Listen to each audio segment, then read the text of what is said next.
Welcome everyone, आप सभी का स्वागत है हमारे यूट्यूब चैनल हिंदी शिक्षा संगम में। आज मैं आप सभी को हिंदी साहित्य का काल विभाजन के बारे में बताऊंगी। तो चलिए मित्रों, आगे बढ़ते हैं।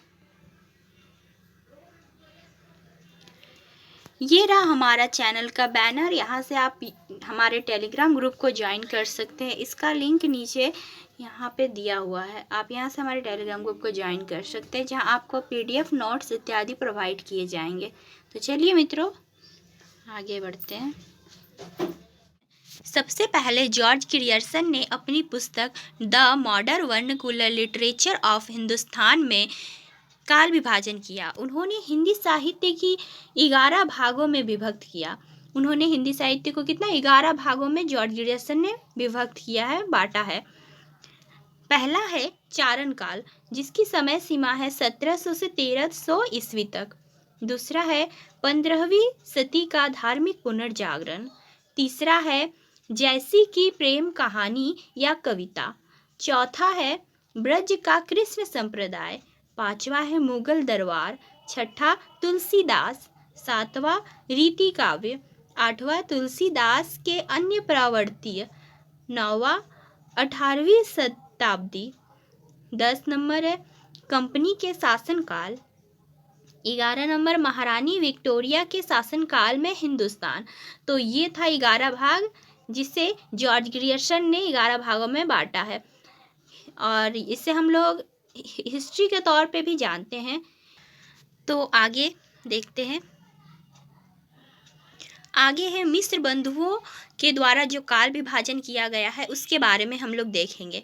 तो यहाँ देखते हैं, मिस्र बंधुओं ने मिस्र बंधु विनोद 1913 में काल विभाजन किया। उन्होंने 5 भागों में बांटा। उन्होंने हिंदी साहित्य के जो काल विभाजन किया है, उनको उन्होंने 5 भागों में बांटा है। तो आइए वो 5 भाग क्या क्या है देखते हैं। पहला है प्रारंभिक काल। प्रारंभिक काल को उन्होंने 2 भागों में बांटा है। पूर्व प्रारंभिक काल, जिसकी समय सीमा है 600 से 1343 विक्रम संवत।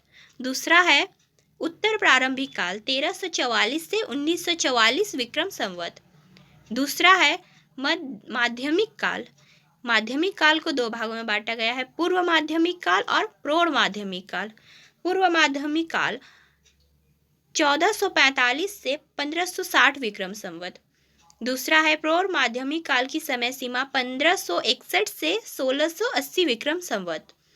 तीसरा है अलंकृत काल को 2 भागों में बांटा गया है। पहला है पूर्वा अलंकृत काल, जिसकी समय सीमा है 1681 से 1790 विक्रम संवत। दूसरा है उत्तरालंकृत काल की समय सीमा है 1791 से 1889 विक्रम संवत। चौथा है परिवर्तन काल, जिसकी समय सीमा है 1890 से 1925 विक्रम संवत। पांचवा है वर्तमान काल, जिसकी समय सीमा 1926 से अब तक अधिवती विक्रम संवत है। अधिवती यानी जो अभी चल रही है, उसे हम लोग अधिवती कहते हैं। तो आइए आगे देखते हैं। आगे है मिस्र बंधुओं के पश्चात आचार्य रामचंद्र शुक्ल सन 1929 में हिंदी साहित्य का इतिहास में काल विभाजन का नया रूप प्रस्तुत किए हैं। इनके काल विभाजन में अधिक सरलता, स्पष्टता एवं सुबोधता है। अपनी इसी पुस्तक विशेषता के कारण ही वह आज तक सर्वमान्य, सर्वत्र प्रचलित है। उनका काल विभाजन इस प्रकार है। तो आचार्य रामचंद्र शुक्ल का काल विभाजन को देखते हैं।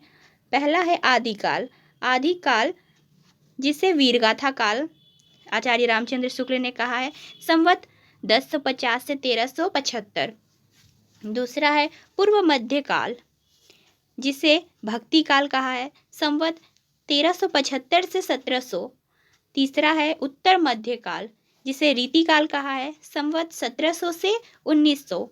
चौथा है आधुनिक काल, जिसे गद्य काल कहा है, संवत 1900 से अब तक। तो ये था आचार्य रामचंद्र शुक्ल के द्वारा किया गया काल विभाजन। तो हम आगे और देखते हैं।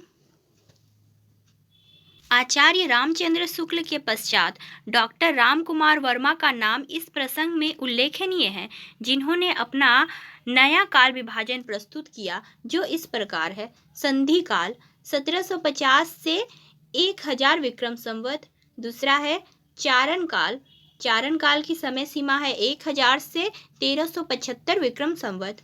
तीसरा है भक्ति काल, जिसकी समय सीमा 1375 से 1700। चौथा है रीति काल 1700 से 1900 विक्रम संवत। और पांचवा है आधुनिक काल 1900 से अब तक। तो ये था आचार्य डॉक्टर राम कुमार वर्मा के द्वारा किया गया काल विभाजन। अब हम आगे और देखते हैं। डॉक्टर राम कुमार वर्मा के विभाजन के अंतिम 3 काल विभाजन आचार्य शुक्ल जी के ही विभाजन के अनुरूप है। केवल वीर गाथा काल के स्थान पर चारण काल एवं संधि काल का नाम देकर अपना नयापन स्थापित किया है। इस परंपरा में बाबू श्याम सुंदर दास द्वारा किया हुआ हाल विभाजन में उल्लेखनीय भी है। उनके काल विभाजन में आचार्य रामचंद्र शुक्ल से कोई भी भिन्नता नहीं है। उनका काल विभाजन इस प्रकार है। पहला आदिकाल, जिसे बाबू श्याम सुंदर दास ने वीरगाथा का युग कहा, संवत 1000 से 1400। दूसरा पूर्व मध्यकाल, जिसे भक्ति का युग, संवत 1400 से 1700। तीसरा उत्तर मध्य युग, जिसे रीति ग्रंथों का युग कहा, 1700 से 1900 संवत। चौथा है आधुनिक युग, नवीन विकास का युग, 1900 से अब तक। तो ये था बाबू श्याम सुंदर दास के द्वारा किया हुआ काल विभाजन। आगे उपयुक्त काल विभाजन की परंपरा में आचार्य शुक्ल के बाद कुछ विद्वानों ने थोड़ा बहुत परिवर्तन करके अपना काल विभाजन प्रस्तुत करने का प्रयास किया है, परंतु शुक्ल जी का इतिहास लेखन का आधार है कि अधिक वैज्ञानिक, तर्कसंगत और उपयुक्त प्रतीत होता है। डॉक्टर गणपति चंद्र गुप्त ने अपने ग्रंथ हिंदी साहित्य का वैज्ञानिक इतिहास में उनका अनुमोदन किया है। उनका काल विभाजन इस प्रकार है।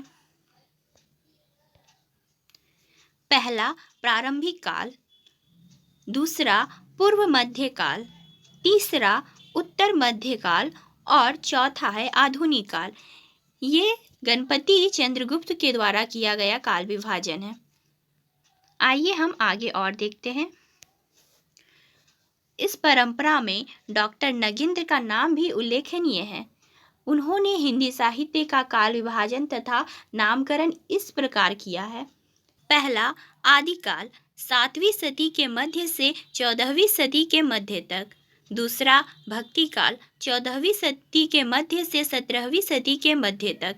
तीसरा रीति काल 17वीं सदी के मध्य से 19वीं सदी के मध्य तक।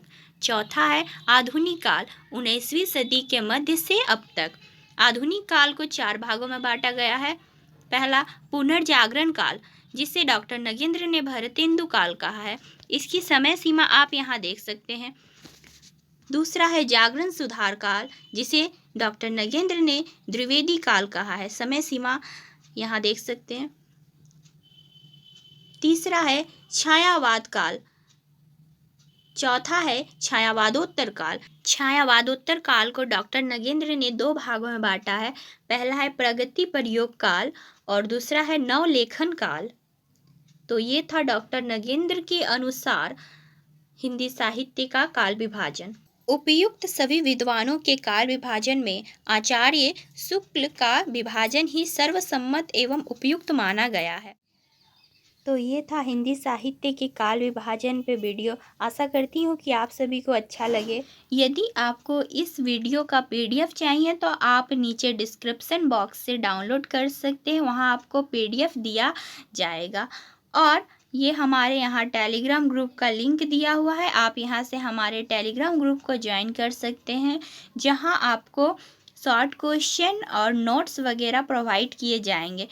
तो आशा करती हूँ कि आपको ये वीडियो अच्छा लगे। यदि आपको और भी वीडियो चाहिए तो आप नीचे कमेंट बॉक्स में आपको किस पर वीडियो चाहिए आप हमें बताइए, मैं उस पर वीडियो लेकर आऊँगी। तो मित्रों, मिलते हैं अगले वीडियो में, तब तक के लिए धन्यवाद।